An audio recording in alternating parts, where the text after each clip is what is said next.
Um, Welcome to the last PowerPoint of the year for government. All right. Congratulations if you've gotten this far. And this is the last section, section three, and we're going to talk a little about the presidency and the selection of cabinet members. Getting started here, there's a lot of different positions that helps the president out. In total, 15 secretaries, and he appoints all those 15 major executive departments. This includes the vice president. There's several other top officials that make up his cabinet.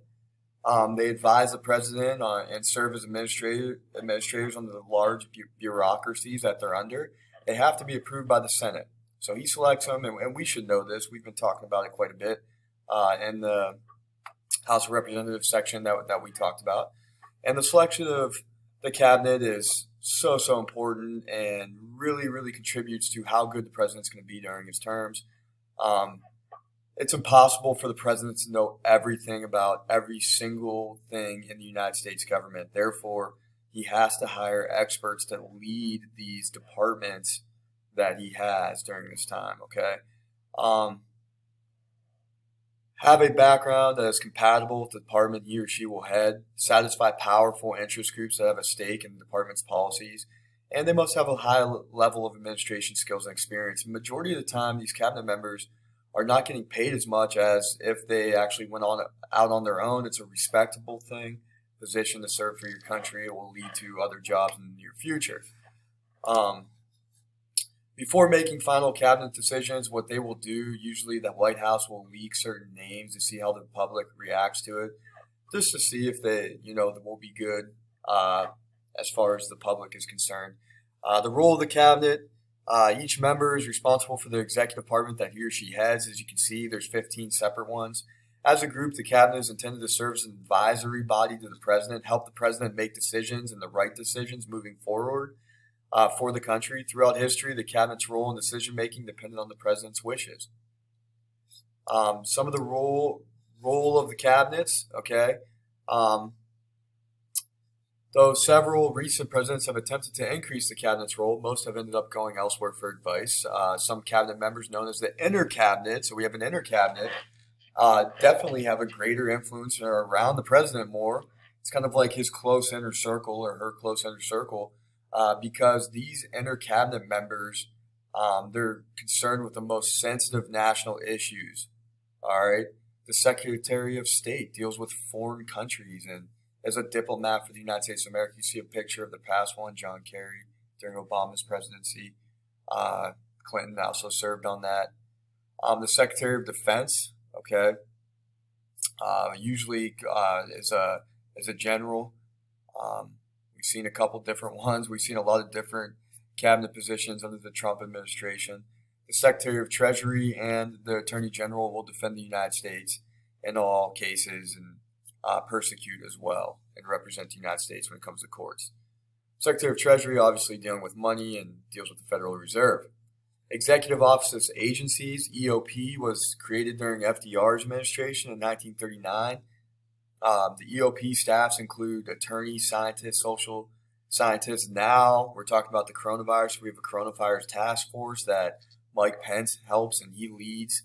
And they hire all different kinds of scientists, and you hear the debates between Biden and Trump consistently. Hey, what are the scientists saying? Can we trust our scientists, and so on and so forth? So that's part of the EOP.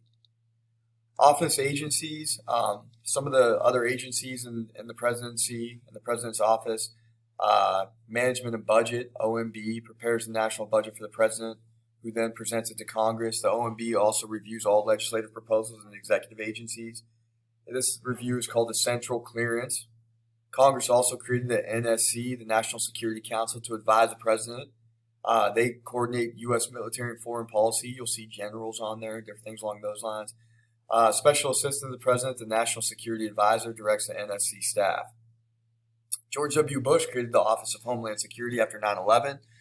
Which became an agency and a cabinet position to coordinate the activities of a majority of federal agencies when it comes to terrorism. Another agency that was created is the Economic Advisors. They will basically predict future economic conditions, the nation's economic health, okay, and kind of help in the economic planning.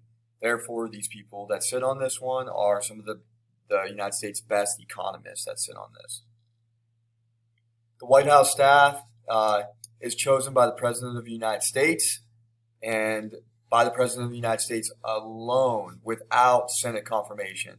Our press secretaries, okay, the aides that aid the President in whatever duties that they need. The press secretary heads the staff and handles relations with the press, sets up press conferences, issues public statements by the President. Recent presidents have given top White House staff more authority over policy making. So, real quick PowerPoint here, guys, and that's it for the presidency and the executive branch. And now we've covered all of the branches of government in the United States of America. All right, I'm gonna be putting out a study guide here, so make sure you do the study guide. And we're gonna be done here by the end of the week. I believe on Wednesday, okay, is the last day of the quarter. Okay, so this is it. This is the last day of the quarter. I'm actually going to post a study guide today after you've listened to this. That way you can get the study guide done at least by tomorrow.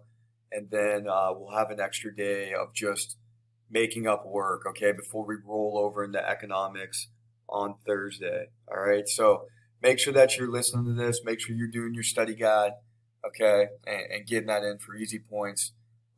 You should know the ramifications and basically the whole realm of government now that we've talked about the legislative, the judicial, the executive branch, the amendments, how this country was created, where government came from. We talked about John Locke and Thomas Hobbes, talked about the theories. You guys created your own islands.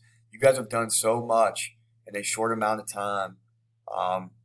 You should be very proud of yourselves.